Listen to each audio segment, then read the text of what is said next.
Welcome to Detoxicity. By men, about men, for everyone. This is a podcast that's attempting to remix the narrative around masculinity, and I thank you for listening and supporting. If you're new to the podcast, I hope you check out the archive, which contains over 150 episodes. I'm always happy when someone reaches out with a friendly word or constructive criticism, so never hesitate to hit me up either via IG at DetoxPodGuy or via email, detoxpod@gmail.com. You can also contact me if you're interested in being a guest on the show or if you know someone who might be a good guest for the show. There's also a Detoxicity Patreon. Patrons get episodes 1 week early, plus I will mail you a cool DetoxPod fridge magnet. Go to bit.ly/DetoxPodPlus to find out more. Oh, one more thing. Late last year, I completed my certification courses, and I am now a life and relationship coach. I'm taking clients. Go to mike-joseph.com and book a free consultation. Thanks for listening. I really do appreciate you. One thing I love about doing Detoxicity is that in talking to people that I already know, there's a depth to the conversations that we have for this podcast that lead me to knowing someone better than I knew them before. And this episode is definitely a time when that happened. I've known Chad Pearson for, I want to say, close to a decade and a half. Yeah, that sounds about right. Let's go with 15 years.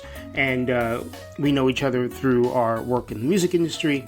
And Chad has always struck me as a good guy, right? Like a warm person, a guy with integrity, very easy to talk to, soft-spoken. And, one thing I've always been interested in about him is that he has worked in the capacity of Christian music and identified, we'll get more to that a little bit more later, as a Christian. And, I've always I grew up Christian, I grew up Catholic, and because of many reasons, including and probably mainly because of my sexuality, it has been really hard for me in midlife to really associate with people who consider themselves Christian. As horrible as that may sound, the image that I get in my head of people who say that they are believers is of hateful and intolerant, evil people, and Chad is 100% not that. So when we decided to do this episode, I was really, really intrigued to talk to him and get to know a little bit about his background. He did not disappoint. We talk about him growing up outside the U.S. and sort of the culture that he was introduced to as the son of missionaries. We talk about his career in music and how he wanted to be a rock star and then decided he'd kind of be best served behind the scenes. We talk about his family and how he is a white guy raising a young black man and all the nuance that goes into that. And we talk about community, we talk about family, and we talk about faith. And Chad drops a couple of gems on me that I was not aware of before. So this is a really, really good conversation. And Chad is such a sweetheart, and I hope you enjoy. So Chad Pearson, everybody. I'm Chad Pearson. I am a husband and a father. That's what I would love to be known as when I die, and a very good one. So I strive to be great at those, and a great friend. Worked in the music industry for years. That's where I met you, and then have worked in other industries here and there. So hope that gives some kind of background. I am the ripe old age of 46. I guess that You're an old man. Yeah, a boomer. I read something about whatever the generations are. I always get them messed up, but someone was like, you're a boomer when you do the front tuck. And there's all these people like, what? I'm a boomer, the front tuck. Oh no, tan. What is the front tuck? When you tuck your shirt in the front, so like Tan from Queer Eye, he made it all popular. Now a lot of people do the front tuck. But then I found it hilarious because all these people were like, I'm not that old. Oh my gosh, I'm a boomer.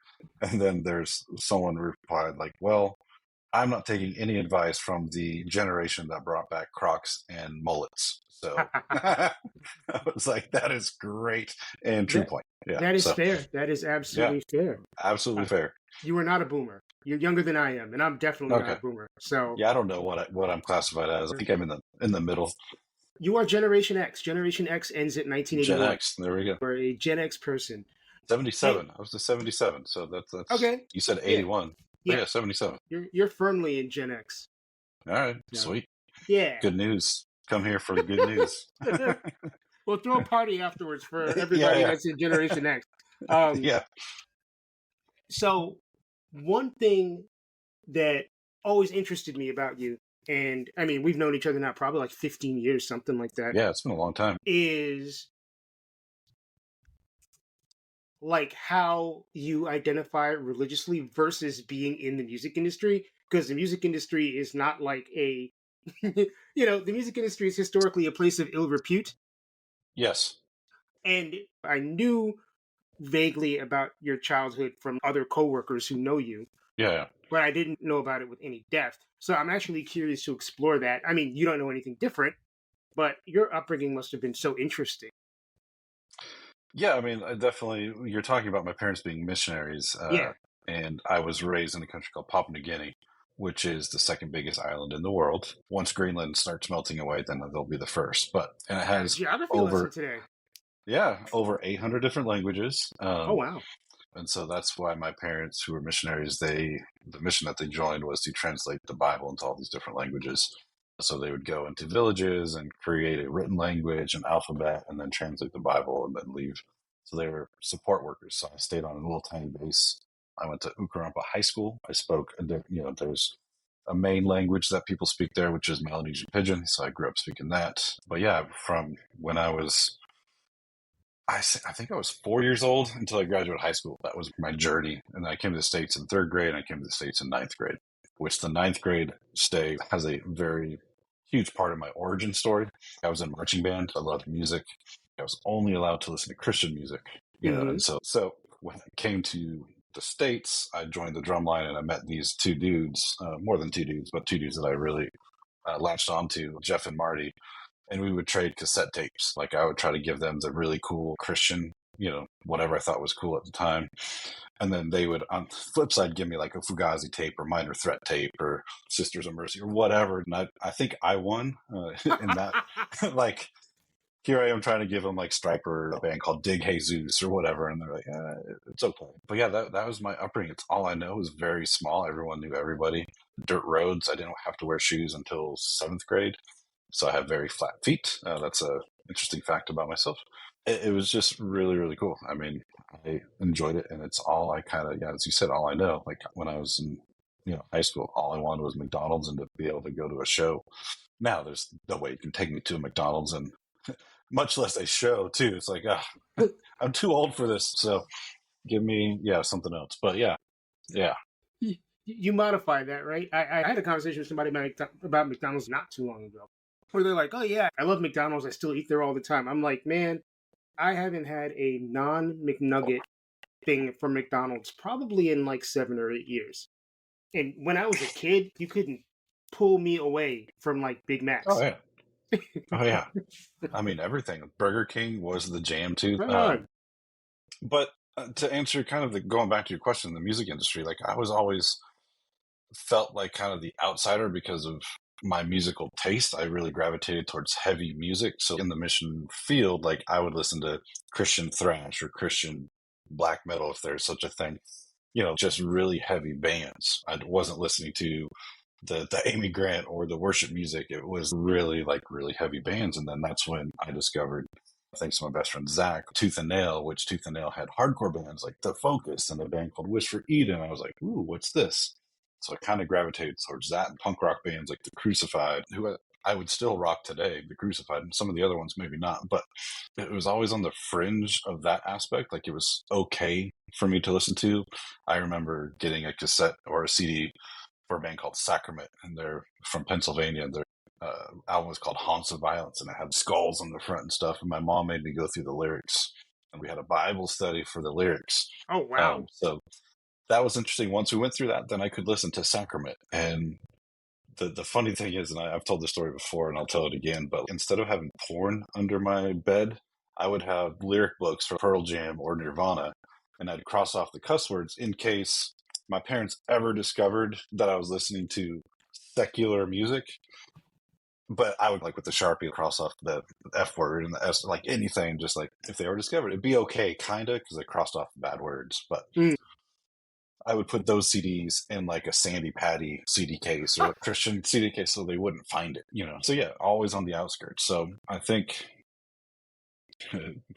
using a religious term, I don't like following the flock. I was being the black sheep, so to speak. And we can talk about that later. Maybe we don't have to, but where I stand now, but that was definitely where the journey started. I always like to discover music on my own. If everyone's like, oh, this band's awesome, I'm like, okay, cool. I don't want to listen to it. It takes me a while. Turnstile would be a great example. Everyone told me Turnstile's awesome. I'm like, yeah, cool. That's good for them. Late bloomer. Now it's like, oh yeah, this is fantastic. I respect that. You're a little bit anti-establishment. I try to be, and definitely now more than yeah. I don't get along well with the corporations, so I love it.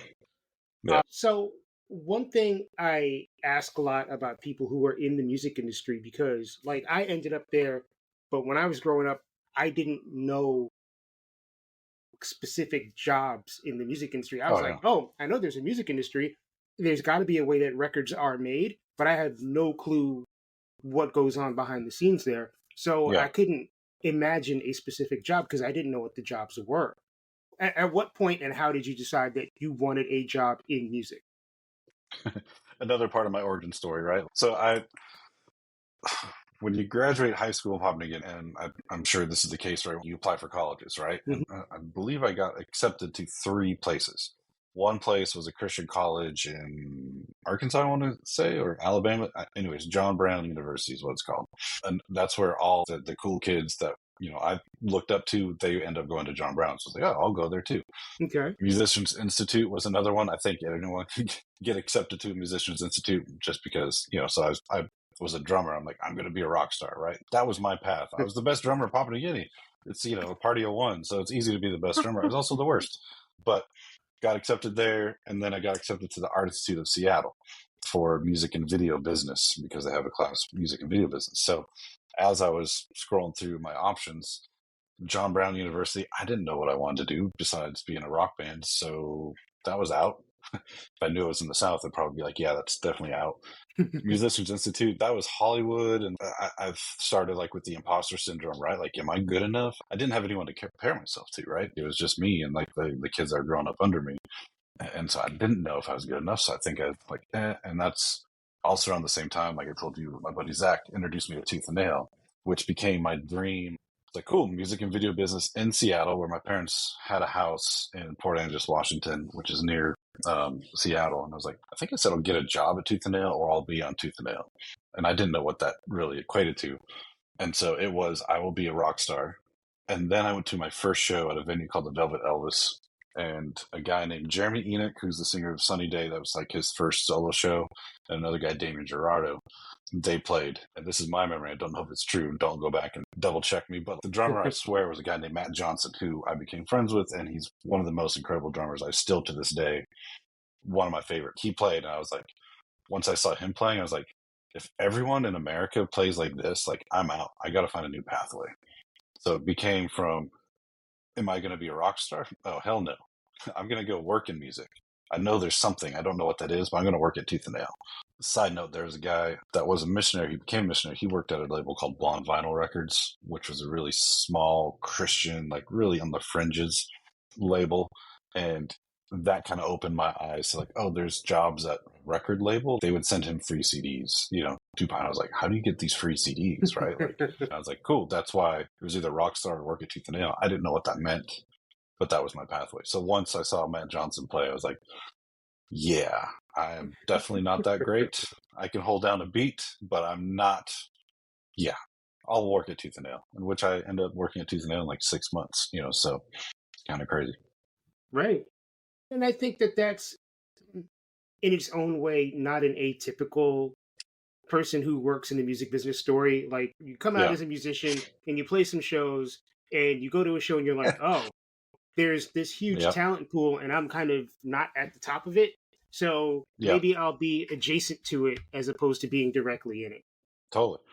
Which is ironic now. You talk to some of those people and they have the same feelings that you did. They just kind of kept going, right? Like good friend Dirk, he's like, I don't know how to play bass, but like the dude is an amazing bass player. It's like, no, you definitely are a rock star. You know how to play bass. It was like, I just told I was going to play bass and I just kept going. Like, I just want to hang out with friends. I'm like, oh man, I guess I didn't have friends at that moment. Like, I could have been a drummer if I knew somebody, but yeah. So, you yeah. never know what's going to happen. But you've kind of parlayed that into this like long career working Oh, yeah. for a bunch of different labels and being involved in music for your entire adult life. Yeah. So, I mean, it's been pretty amazing. right. And unlike rock stars, people who work for record labels also have like health insurance and stuff like that. So, Oh, yeah. Yeah. I feel like you've kind of made out okay. Have you? Yeah, I definitely got the long end of the stick compared to some of my friends who are still trying to make it. I'm like, you know what? I have a house. I have a family Right. of 3 kids. Like, this is my dream, right? So I'm definitely blessed in that regards. Have you ever felt conflicted in any way? Which part of the day? Right. Yeah, I right. That's such like a basic ass question. I appreciate it though, but All right. boil it down a little bit for me. I would imagine growing up the way that you grew up and working in the business you work in, you see some stuff that like morally doesn't jive with what you were taught. But I also, as I'm thinking about this, you lean really heavily into being an evolving person and questioning things and being sort of anti-establishment. I guess the question is, has all that stuff created any like serious internal conflict? Actually, no, because I think the way what I believed I was taught growing up in the faith world that I was is that everyone matters, right? Bottom line. And so the first time I was super conflicted, right? I remember this vividly. Like, all through my whole life, I was taught that gay people are going to hell. One, is there a hell? We can talk about that later. All that stuff. And so what did my parents do? They didn't know that they did this, but they dropped me off at Capitol Hill in Seattle, Which is which, the gay district of Seattle. yeah. I know So that. I I live was across the country. fucking terrified. Like, Did you I'm think you not were like, going outside. I'm going to hell if I even talk to someone. But you right? know It's what? like, do you think you're going to I hell? got lonely. Yeah, I Right. got lonely. And as I started smoking outwardly, because I always smoked, don't tell my mom, she's not listening, but I would smoke cigarettes. What do you do Ooh. when you smoke? You talk to other people. And what do you get to know? Like, you get to know people, right? And I've always been very relational. Like, you probably recall, like, I would want to go to a bar with you rather than hang out in the conference room. Like, Right. hey, what are you doing after work? Let's go. Right. Like, that's always been my MO. And that's because people matter. Like, I could care less beliefs, religion, lifestyle. People matter. And that's always been my thing is like, we should advocate for each other and there should be love wherever. And so the only conflicting things would be like, I remember this. I don't believe gay people are going to hell. So let's just not at It's all. good. Yeah. Yes. Thank you. Thank you Yeah. for reiterating that. Yeah. Yeah. I I wanted to don't backtrack either. like, hey, you said it, Right. but it's not my point, and I don't think there is a hell. So let's Right. stop there. But I got to know a lot of queer and gay and all kinds of lifestyle people by having cigarettes and living in Capitol Hill, which changed my mind, right? Of like, wait a second. What I've been taught the whole time is actually, I don't believe that.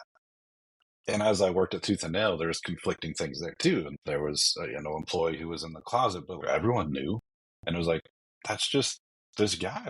Those are the conflicting moments, and that really challenged my beliefs, right? And then I always joke like propaganda and good riddance kind of shaped my political views too. It's like I really leaned in hard in there, and like I had to start questioning what I was taught the whole time. And living in a very liberal city of Seattle, and then moving down to Huntington Beach, which is kind of different, but there's still it was really, those were the conflicting moments, right? Of like, what do I actually believe? But I think that the overarching story was I believe in people, bottom line. And I believe that everybody matters, bottom line, including myself, as hard as that is. Like, I believe in you more than I do in myself. And that's been, the struggle, right? And that's why therapy exists and yada, yada, yada. But Right. that was always it. The other conflict I had is we signed a hip hop when I worked at a Zach Brown label. We signed a hip hop act, and I was like, oh no, do I have to go to a strip club? Because I've never been to a strip club. I don't know what I do. It doesn't entice me whatsoever. Like I want to keep my boner alone and between my loved ones. It does not entice me. Like no judgment, but I was terrified. And so I remember sitting there like, oh no, they're going to ask me to go. Oh no, they're going to ask me to go. Oh no.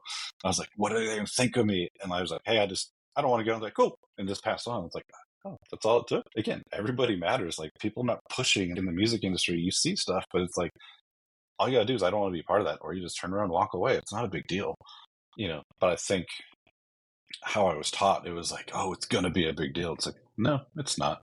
And just advocate for yourself, and yeah, I've tried things. I've done things that probably, just as curiosity, but, You're who in a hasn't? judgment-free zone, So, Chad. yeah.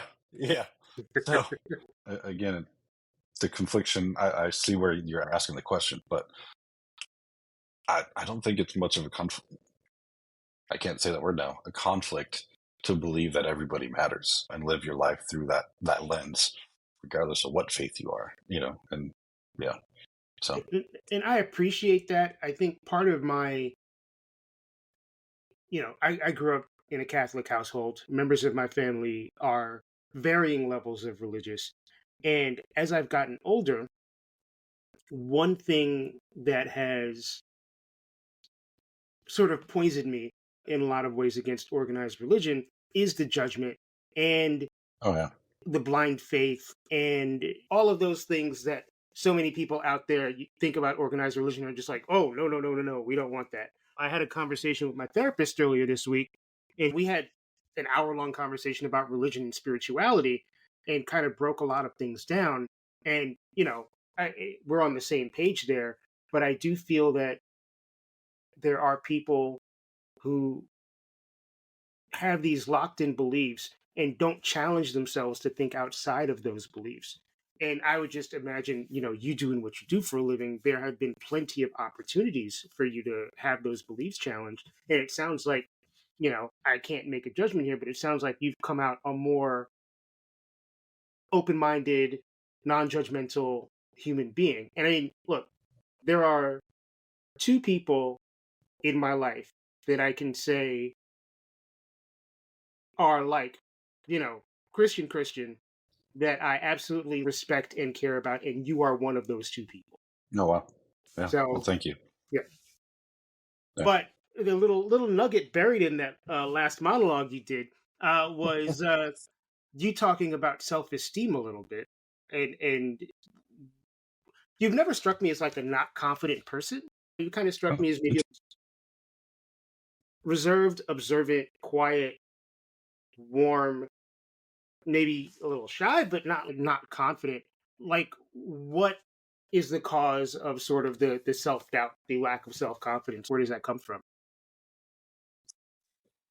it's very ironic because talking to my youngest this week, something unlocked in my head of like, holy crap. And I've been struggling with it all week, right? Of like, where does this come from? And like, I feel like I unlocked it. And like, now I'm like, oh, okay. I've been talking to a few friends and getting guidance and stuff. But like, going back to Papua New Guinea, going back to my best friend who I've talked about, Zach. Zach was been my best friend since third grade, right? Oh wow! Like third grade, he sat in front of me and like touched him on the shoulder. Hey, you want to play at recess? Cool. We're best friends still to this day. But what happened was in ninth grade. I think it was ninth grade. His family left to go back to the States, Mm. and so the friend group that we had and the friend group that we always hung out with kind of disappeared because Zach disappeared. And so that came from no one wanted to hang out with me. So it was like, wait, no one wants to hang out with me because Zach's not here. Nothing against Zach, but it's like, wait, all my friend group just disappeared. No one wants to hang out with me. Like, I was the guy that stragged along with Zach. And so by proxy, I had all these friends, right? And so that really deep rooted this self doubt of, oh, what do I have to offer? Do people really want to hang out with me? Do they not want to hang out with me? And so that led to looking at people on the fringes, right? Of being like, who else is lonely? And I talk to this with my kids all the time. Like, I have no friends. Well, look for other people who have no friends. Look at the people who aren't engaging. Look for the quiet people because that could in turn be your best friend. Mm. That person's is feeling the same way that no one likes them and blah blah blah. So like that's where I feel is the crux of my self doubt and myself like no one wants to hang out with me, and it still honestly carries throughout the career, throughout my life of like I hear all the time, and I believe this is true. So Lecrae, who I worked with, artist, I always forget how cool you are, but then your wife shows up. Then am I like, I'm not cool unless Candy's around? So those self-doubt Right. comes along, like, or you work in music. So like people want to hang out with you because by proxy, they're around artists that they like. But do they really want to hang out with you? And so starting to question that. And there's a lot of that self-doubt and like that for me, and I know we'll probably get there, but like really elevated or really excelled at my time at Reach of who am I and like what am I doing here? And are people even seeing me, or is it because of all this other stuff? So yeah, I like to say I have confidence, but I'm really quiet. I'm really introverted until I get to know someone, then I can let loose. But yeah, how you describe me is kind of how I feel, but I don't feel confident. But it's a weird thing, right? Like stuff you have to work through. Also, we can talk about this too. My parents got divorced when I was really young, so my biological father don't know him. I did know him, didn't care for him because I wanted to have a relationship with him, but it seemed like he did not want that. And so there's self doubt that comes from that Mm. because he wanted a relationship with my sister because he knew my sister a little bit better. He didn't know me because basically my mom gave birth and my dad adopted me from birth, so I've never missed that father figure, but I've always had that biological father, like, oh, what about him? And so there's aspects of that too that are like, how come he doesn't want me? He wants my sister. Like my sister would go visit him. I wouldn't go visit him. Like I sent him graduating high school was a big moment for me. He didn't even write a letter, I went and saw him like when I was on tour, I saw his family and he made me pay for dinner, which I'm like, I'm on tour and have no money. Right. It's like, wait, what? And then there's a few other things I'm like, he just doesn't care, And so I've dealt with that in therapy and totally fine at this point and wrestled with it. Again, I didn't miss that father figure because my dad is an excellent father, but there was always like, what about him? Like there's some photos that I guess their half brothers would post. And it's a picture of my two half brothers and then they superimpose my sister, but I'm not there. And it comes up on their memories every once in a while. And I'm tagged on it. I'm like, it's kind of bullshit. Like, that Yeah. feels bad. I'm just a memory. Like I'm not anywhere.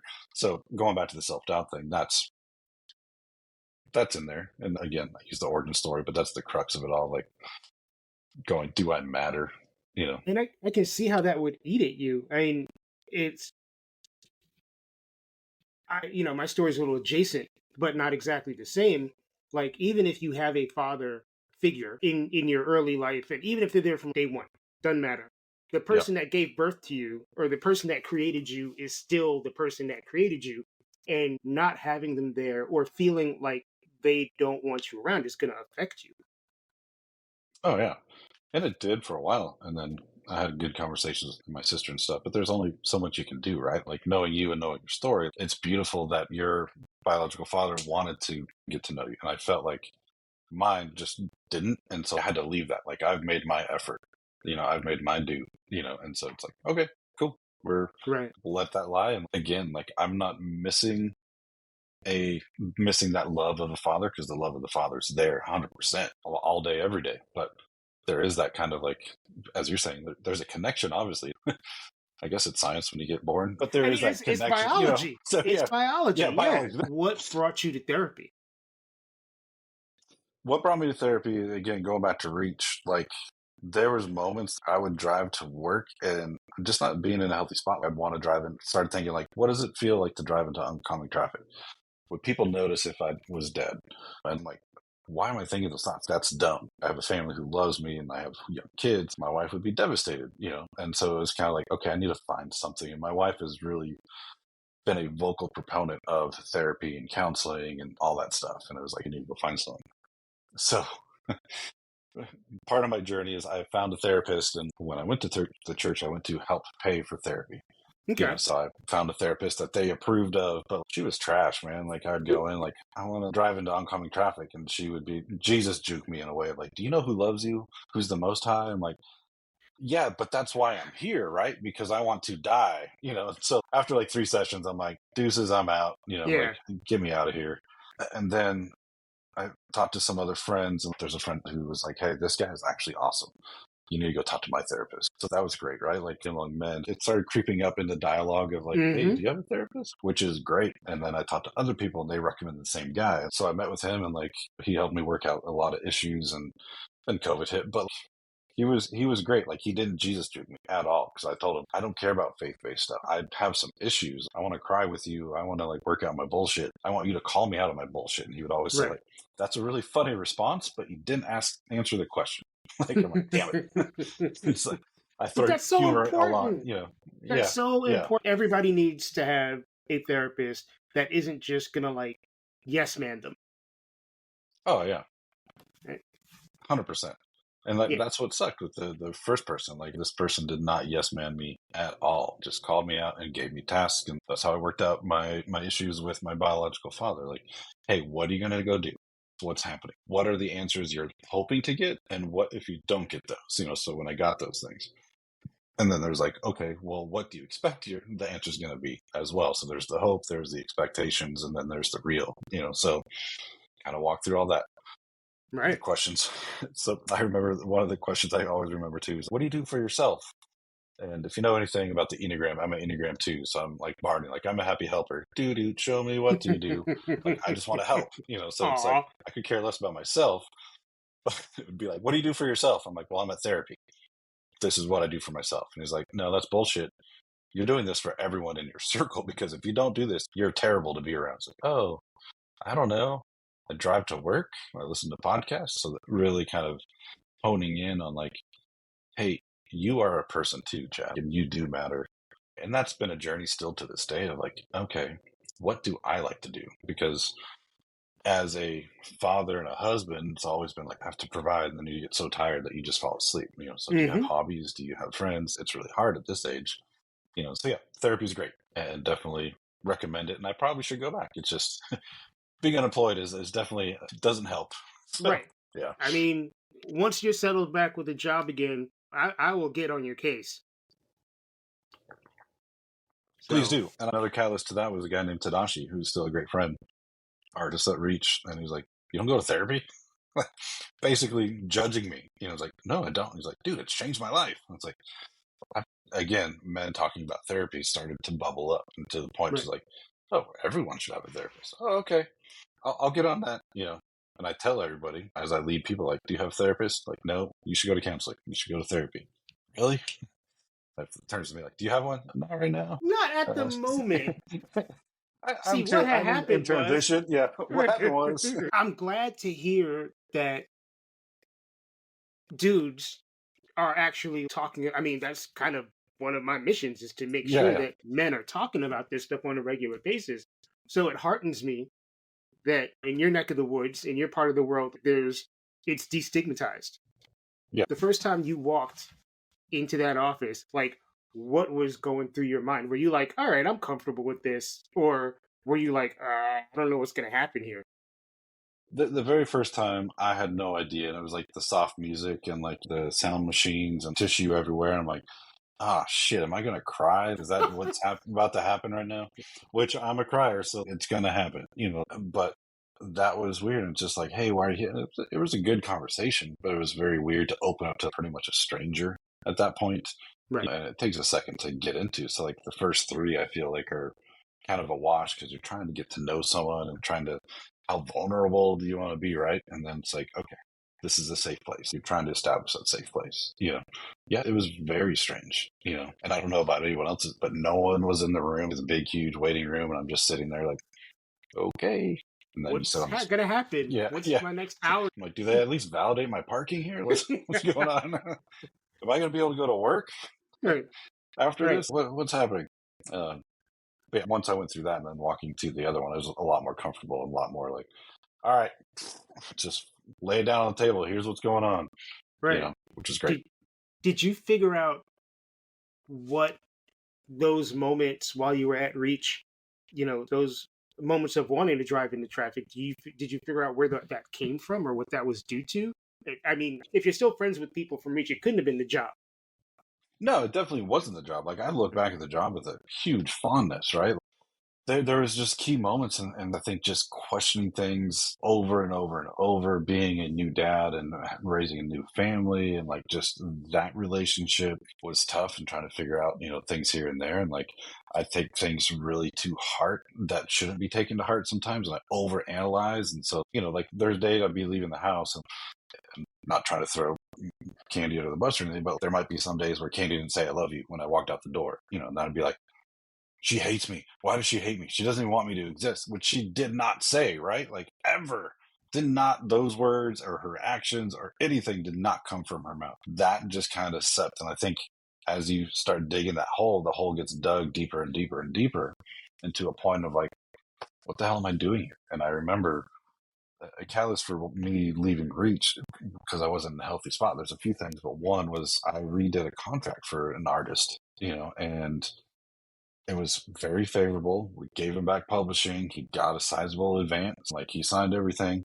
And, I'm not an owner, so I'm not in there signing the paperwork, but I did that, right? And then the artist comes to me, which was homies with all the artists, like friends with all the artists that come into my office like, hey, this is after 7 years of being there. Like, what do you do here again?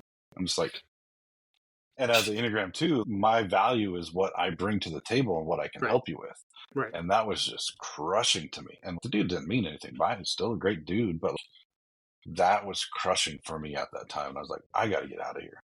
If that's how I viewed and people don't see my value. And like, I hired experts too. Like, when I got in there, this whole staff, like, was pretty much got everyone from interns to then be directors and like just the experts of the field. Like, I didn't want to be in marketing meetings anymore. And so I wasn't in marketing meetings anymore. So people have marketing meetings and I'd be like, what are you guys talking about? Why am I not invited? So now self-doubt, right? There'd be like, I made someone like the head of digital. I'm like, I don't want to fly to New York one day and fly back the same day. I am tired of it. Well, then I stopped doing those trips. I'm like, why do they not like me anymore? And it was like nothing that anyone did. That was the role. And I became more of a coach for everybody. And that was hard for me to be like, I'm not in the middle of the storm, right? I'm coaching people through the storm. I could not see that when I was there. I can see that now and I can see the value of that. But it's like, you're paying me for nothing. I'm just sitting in my office, just coaching people. And so those were the moments there. I don't know what the question was that you asked. The question was, what put you in that depressive situation? There we go. Yeah. So I answered that question. So we're good. Yeah. Yes. Yeah. We got to it. We're all about tangents here. I find some parallels there with the idea that if someone doesn't say certain things to you or ask certain things of you or ask you to do certain things, then that means they don't care about you. That means, they have some sort of sinister motive at hand. And I'm wondering how do you get rid of those thoughts? You know what I'm saying? Like, it takes work to understand the way that you think, number one, and then not think that way anymore. Well, I mean, it goes back to therapy, right? And that's where my therapist, Nick, was like, going back to my life, did Candy actually say that she hated you? No, never. Did Candy give out any vibes that she didn't want you to live? Never. Not even in her sphere of thought. Then why do you think that? And it's like showing me the reality as opposed to like my thoughts. Hey, those are your thoughts. They're not based in reality. The reality is your wife loves you, that's not changing. Just because she did not say something one day, one moment at a time, does not mean you need to go down this track. And like, helping me kind of open my eyes to that was very helpful. It's like, hey, let's talk through that. Why do you feel this way? Okay. Do you think that person meant that? When you actually sit down and kind of analyze it, you're like, no. It's like, oh, if Mike didn't look up and say hi to me because he's busy, I shouldn't automatically assume that Mike hates me. There might be some times where I'm like, oh, dang it. Does he hate me? But it's not, you're on a call or something. Like, let's talk about reality versus like when you walk in the room, not everyone needs to So I had my own perception. I had to change that. And with the help of therapy, like, it helped change. Hey, if my son walks into the room, I don't jump up and like, hey, what's up, buddy? Because I might be busy. That's the truth. But, so that was really helpful for me to really understand of like, hey, let's walk through these situations. Remember back, what gave you the opinion that this person didn't want you around? And it's like, well, this happened. It's like, well, what? And you start walking through, you're like, oh, crap, you're right. Like, that was, okay, yeah, I see that. The rest of it, that was real. And then like, okay, what really happened? Oh, well, had a great morning. Yeah, you did. It's like, all right, sweet, cool, let's do this. You can go from there. So you mentioned at the top of our conversation, the first things you use to identify yourself are husband and father. And as someone who follows you on social media and has these social media type conversations with you, those are clearly the two things that mean the most to Yeah, you. And I guess there's three different types of relationships that I gather are important to you that I want to discuss. One is your marriage, which, you mentioned that you just celebrated your 20th wedding anniversary, which is I think it's coming up. Yes, okay. maybe. Congratulations. Yeah, I it's been so long that sometimes we celebrate on the wrong day, right? So it's like, wait, our anniversary is actually today. It's like, oh, it is. Yeah, you give it a couple weeks 2004. here, a couple weeks there. Yeah, Yeah, you're fine. Doesn't have to be the exact yeah, day. Does it yeah. feel weird to be married for 20 years? No, not at all. I mean, we're still working out stuff. She's my person, and I believe I'm her person. We love each other, and at times we can't stand each other, and we work things out. It's tough, but it's also a journey worth fighting for. There's no one that knows me as much as Candy, so she can prop me up and encourage me, and hopefully I can do the same for her. And at the same time, there's moments where I can just, by doing one thing, just bring her back down. She can do the same for me. So it's just having open dialogue with each other and really wanting to be like, hey, let's talk through things. Let's be the best that we can be for each other, because I am her biggest cheerleader. I want to be her biggest cheerleader. I want to give her everything. Sometimes I don't, and I fail a lot, but she gives me second chances over and over and over, and vice versa. So it's just always knowing that we want to break whatever cycle of divorce that's been in our wheelhouse and really be like, the grass is not always greener. Let's fight through this because this relationship is worth fighting for. I think that can be applied throughout life, for whether it be friends, family, uh, partner, like whatever it is. So like we've just decided and promised each other we'd always fight for each other and what this is. So we have to Was constantly do it.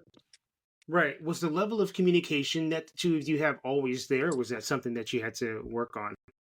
I mean, I think we're going to work on it until we are both dead. Like, there's always issues, and how we communicate is completely different.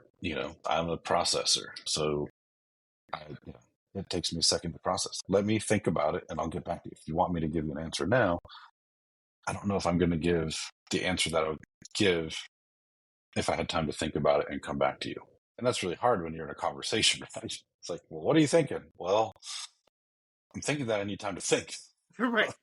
That doesn't help, so having to do both. And I tend to be a stuffer, and that's also hard, in relationships. Why are you stuffing? Well, I'm trying to figure out how to bring this up, when to bring this up. Like, is this just a moment in time for me, or is this an actual feeling that I should bring up because it made me feel this way? Or will tomorrow I wake up and be like, oh, that was dumb to feel that way. So we still like walk through this. Like right now we're in a season of life where we try to check in, like, what is your high, low, high for the day? Before we go to sleep, what was the low and what's the high? We try to relate it back to each other. Like, is there a moment that we were together that was a high? Is there a moment that something that I did was a low? Try to really check in with each other there before we zonk out. It's great, because it gives me moments to be real instead of stuffing sometimes, being like, hey, my low was this and you were part of that. But then we end on a high, so it's the compliment sandwich, so the bad thing in there, but we always end up on high. Hi. So yeah. There you go. It's really interesting you mentioned being a stuffer.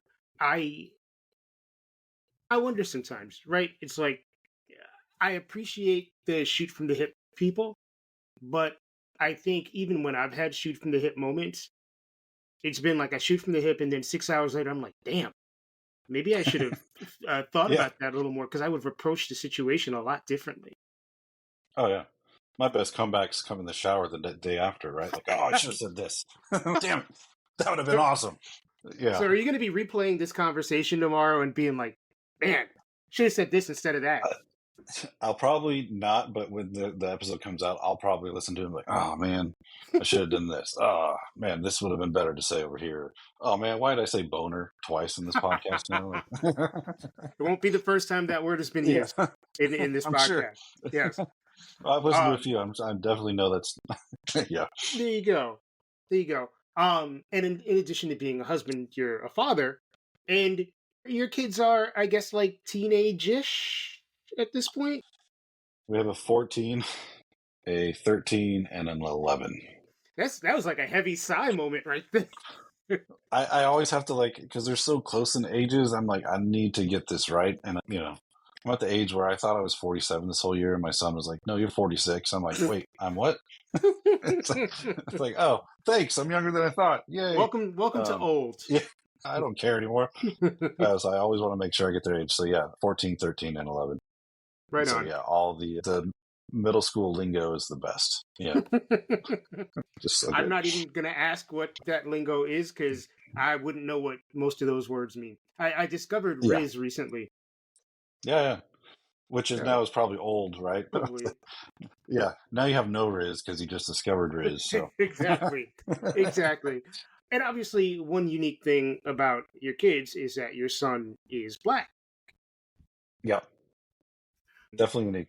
We wanted to start our family off with adoption, and being that I grew up in Papua New Guinea, I always wanted to. Hey, it'd be awesome to adopt a child from Papua New Guinea. I pause and struggle because it's a complicated, maybe we can Sure. talk off that. I don't regret adopting whatsoever, but we adopted from Ethiopia actually because it was easier. There's no adoptions that go through in Papua New Guinea at all, and so um, Ethiopia had a slew of orphans, and it was easier, and we didn't have to go travel, and so we decided to start a family with adoption, and so we got matched up with Cliffy, and we were able to bring him to the States when he was 6. So that was awesome. And then we were able to have kids. Like we never had issues. It was like we wanted to start. And when you're in the adoption process, they tell you to take precautions because if you do get pregnant, the adoption halts and the kids get stuck in the system, right? And that's not Mm. great for the kid because you want them to get a primary caregiver as soon as possible because brain development, blah, blah, blah. There's a lot of science and biology behind There we go again. having a primary caregiver. So when we got home, we weren't taking precautions and we got pregnant real quick. And so that's why we have a 13 or a 14 and a 13-year-old. And it's been awesome, like having kids so close in age. But yeah, having a black male in our family makes us have conversations that other white families probably don't have. And we get to have a lens in life. And like, we really have to be intentional about making sure he has racial mirrors in his life, making sure that the only black people he sees are not the mailman and the garbage truck driver, right? Like Right. we need to be intentional of having friends and we need to be intentional about having people that surround ourselves, that he sees other people that look like him doing other things and being around, which a lot of white families don't have that, if we're being honest. And a lot of white And families who adopt don't have that, so it's really important to us. And that's why we live in a town called Clarkston. One, it's the most diverse square mile in America. I don't know if it still is, because there's a lot of refugees and a lot of immigrants here. So there's a big, huge Ethiopian community here. well, That's awesome. There's Sudanese, there's Syrians, there's Iran, Syria. It's a melting pot, so many different languages here. And so, yeah, there's a person we call Uncle Ahmed. He's from Syria. There's Uncle Leon. He's from the Congo. He gets to see people that look like him in different roles. And his best friend is a guy named AJ, who's awesome. AJ was giving him crap for not liking Tribe Called Quest the other day, which I was like, I love this conversation. Let me turn this down. And he was like, they're just so old. Like, all you listen that to is is Little beside the Baby and point. Little, yeah. It's like, no. I have a Can You Kick It on a playlist, and every time it comes on, he's like, can you skip this song? I'm like, no, I will not. So, He'll come anyways, around. you mentioned this before about the social justice stuff. That really hit home. And we had to have conversations like maybe not all policemen are safe, but there are policemen that are safe. But we have to have conversations, and we're probably a bit late. We can always do better. Like, hey, when you walk out of a store, make sure you have a receipt. When you walk into a store, take your hoodie down. Don't put your hands in your pocket. When you're in the mountains with us or going camping with us, we need to know where you are at all times. And that's not because we don't trust you, but it's because we don't know the environment sometimes. And we have to be aware, right? So it has been a journey and it's been eye opening. And honestly, it's been great.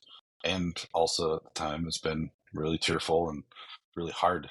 And ultimately, we don't regret a damn thing ever. But, do we recommend adoption? It's like, well, really look into your heart. And yes, we recommend adoption, but adopting outside of your culture, let's talk about that. Let's talk Right. about, are you prepared to have, like, if you adopt a Syrian kid, are you prepared to be in the Syrian world? And really, people should know where they come from. you know? Absolutely. Absolutely. Yeah. So You know, you, you bring up so many different discussion points as a result of just saying that. I was really impressed during the summer and fall of 2020, following you on social media and the conversations that you were having. And it's got to be an interesting place to be because you're a white guy. You come from this I have background. resting January 6th face, right? Like, I mean, you're right. yeah, You're a white guy yeah, with a big beard yeah. too. So there's that. Was not there. Right. Well, yeah, of course. We wouldn't be having this conversation if you were. But it's like you're you and you come from the background you come from, and not everybody that looks like you that comes from the background you come from thinks like you. So that I'm sure resulted in some friction. I don't know whether it was in, maybe with your family, your friend group, or your coworkers, and being an outspoken person, I'm sure that that might have gotten you into a little bit of hot water. I mean, let's talk. I mean, this could be a whole nother podcast or episode. Maybe this is part 5, 6 Hey, down the road. I'm But like, down. yeah, I mean, I worked at a church at that time, and it was during COVID. So let's be honest, like churches and COVID, they weren't hand in hand, and churches weren't masking up in general. Let's talk generalities. Like I'm speaking generalities. That was an issue. I remember George Floyd, that weekend was tough, right? And it was COVID. And I get on a Zoom call with my teammates, and it's just straight into a marketing meeting. And I had to be like, hold up. No, something tragic happened in the world, and we can't just jump into a marketing meeting. I am sorry. I've been having awful conversations that I need to have with my son, and we can't just gloss over this, you know? So we had to stop, and we talked about it, and I was like, we need to put something out as a church body. We need to put something out that addresses this. And so of course they asked me to put something out because I'm bawling, I'm talking about this and being really passionate. And they're like, can you write something? Because what you said was really great, Chad. I'm like, cool. So I craft this whole thing, I sent it into my bosses or my boss. Ultimately, what they put up was a Bible verse. You. And that was it. And can I tell you, I was upset, and so that fueled some fire for me to be like, hey, we live very privileged lives being at a mega church and it's mostly white. Let's dig in because, there was conversations that I just wasn't, well, maybe he was doing something wrong. Like, what does that matter? Maybe It like doesn't make a difference. all those things that we've heard. Yeah. So I was like, okay, can we as a team watch 13th?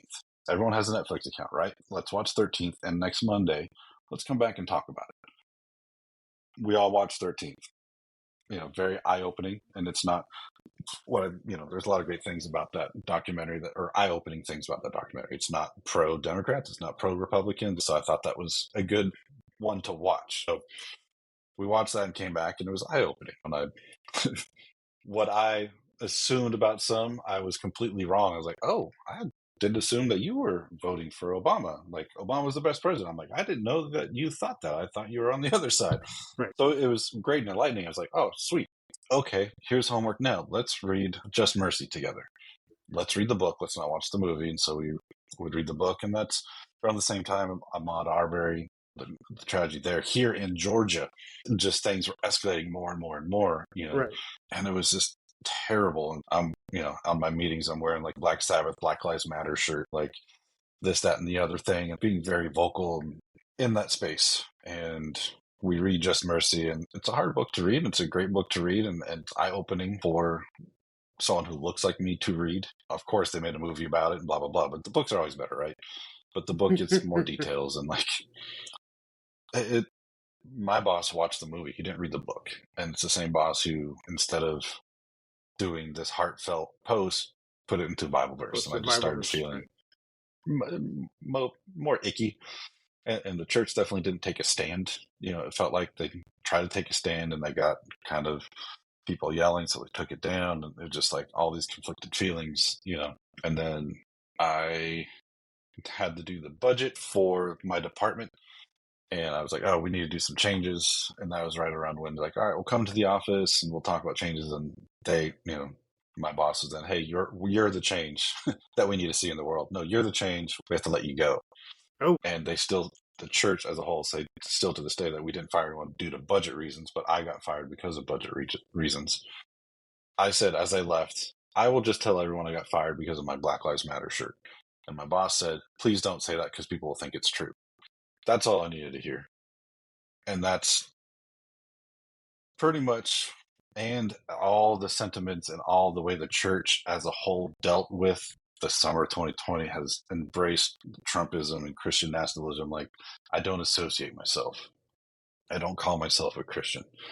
I don't know where I live in these moments. I miss the community that was with the church aspect. I don't miss the church, and I don't know where I stand. My faith right now is that everybody matters. I could give a shit of anything else. If I die, bury me as long as I've made people feel like they matter. That's what matters to me. And that's where I stand. And that was a catalyst, that the summer of 2020, working at the church, seeing that, and then seeing how people also embrace Trump. And it's just been super eye-opening. And to your point, or to what you're saying, like, I'm one of the most Christian people, the ones that you respect. It's like, well, I don't even subscribe. I unsubscribed, and it's interesting because do I still have those ethos? I don't know. It's something I wrestle with because my wife and I talk about it all the time. We do miss the community that came with that aspect. But and that's got to be hard, right? Because community is so important. And I say this all the time. Again, oh yeah, a ton of what this show is about is just creating and maintaining community. Community is super important. And when your community is based around particular beliefs and you grow out of those beliefs or your belief system oh changes or yeah, whatever, fallout from that has got to be tremendous. And it's got to sit on you in a really profound it way. does. I mean that.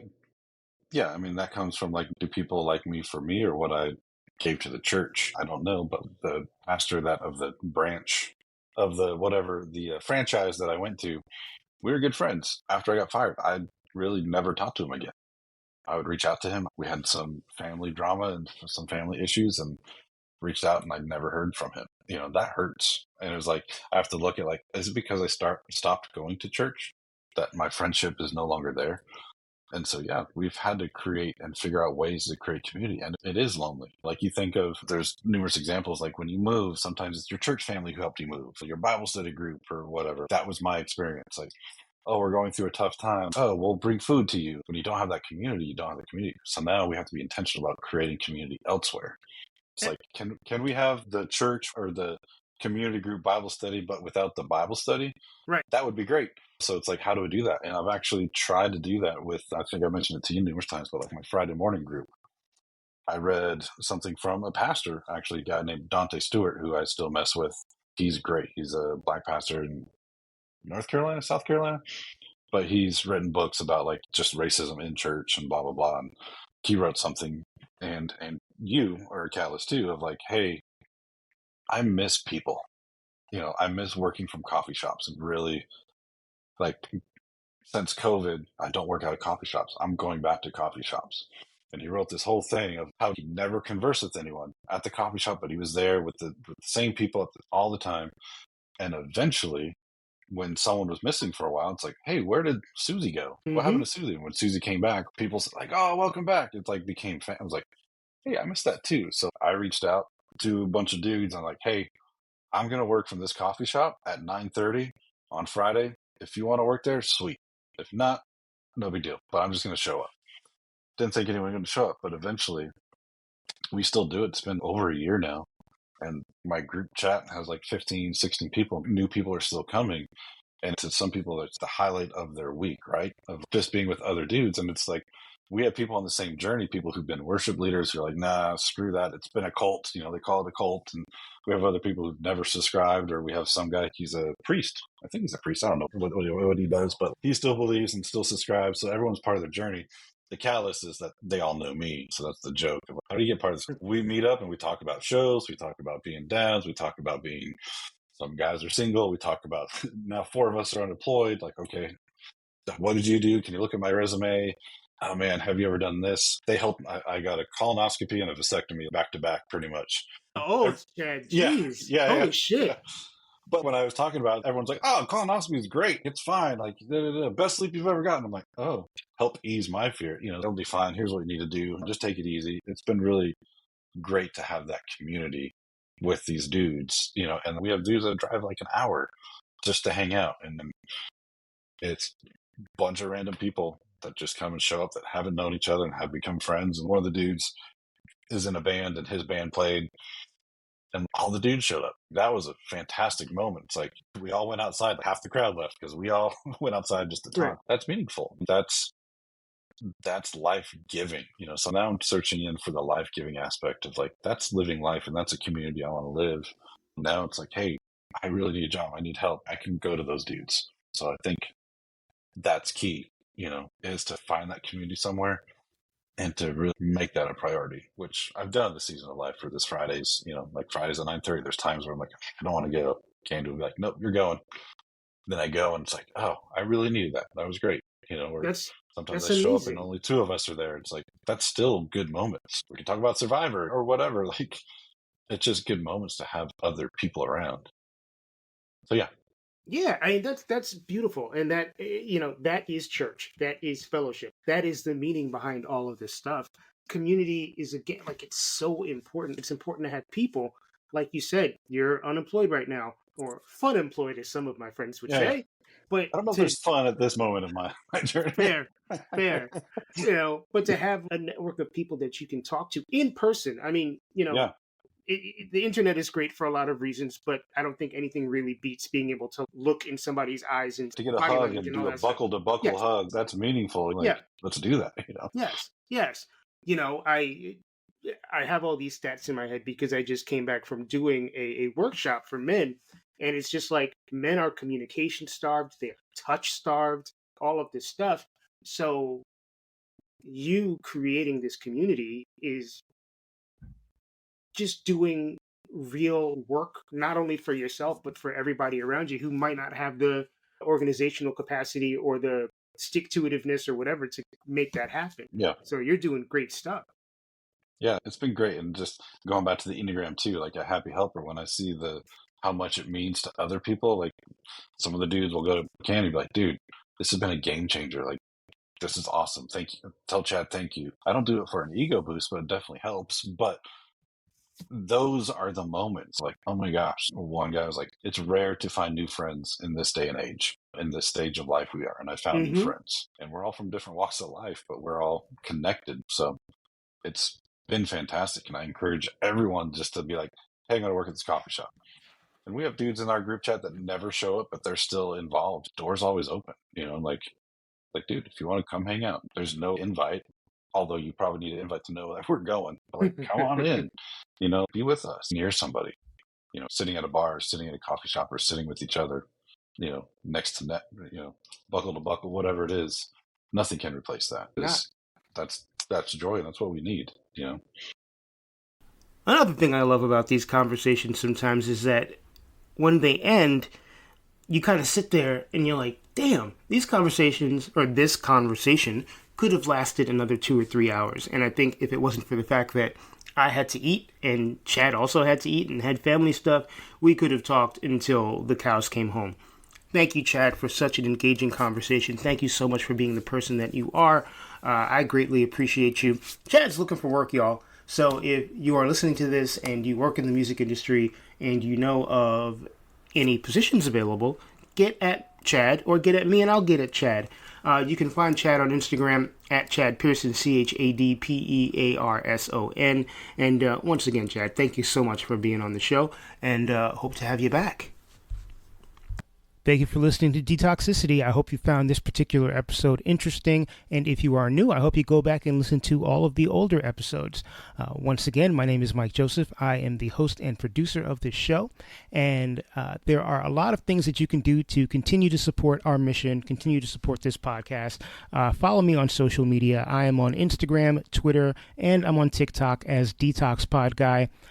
You can also send me an email if you'd like. I'm at detoxpod@gmail.com.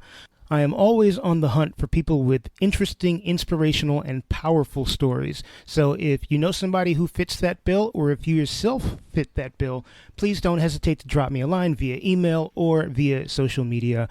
Please make sure you subscribe on your podcast platform that you're listening to this on.